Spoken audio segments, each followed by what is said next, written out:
আজ তোমাদের সাথে শেয়ার করব বিয়ে বাড়িতে এই যে লাল টুকটুকে গর্জিয়াস ব্লাউজটা পরেছিলাম, এটার দাম কত, কোথা থেকে নিয়েছি আর কোয়ালিটি বা কেমন। হ্যালো এভরিওয়ান, তো তোমরা অনেকেই ফটো ভিডিও দেখে কমেন্ট করছো যে এই ব্লাউজটা কোথা থেকে নিয়েছি আর দামি বা কত। কারণ সামনেই হয়তো অনেকের বিয়ে আছে, আর শুধুমাত্র বিয়ে কেন, এরকম একটা ব্লাউজ ওয়ার্ড্রপে রেখে দিলে যে কোনো শাড়ির সাথে পেয়ার করা যায়। আমি এই ব্লাউজটা নিয়েছিলাম হাওড়া ময়দানের বসাক ব্রাদার্স থেকে। যারা আমার এই ভিডিওটা হাওড়া থেকে দেখছো তারা কিন্তু এক নামেই চেনো। তো এই ব্লাউজটা দেখো পুরোটাই ভি কাটিং এর মধ্যে রয়েছে, সামনে পেছন দুটোই ভি কাটিং আর হাতায় কাজ রয়েছে। আর দেখো কি দারুণ একটা লটকান দেয়া রয়েছে, পুরোটাই নতুনত্ব। এই ব্লাউজটা আমি নিয়েছিলাম মিনাকারি, যেটার দাম পড়েছিল 900 টাকা।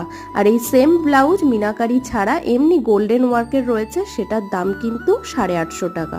আর কোয়ালিটির কথা ব্লাউজটা হাতে নিয়ে বুঝতে পারবে কোয়ালিটি কেমন।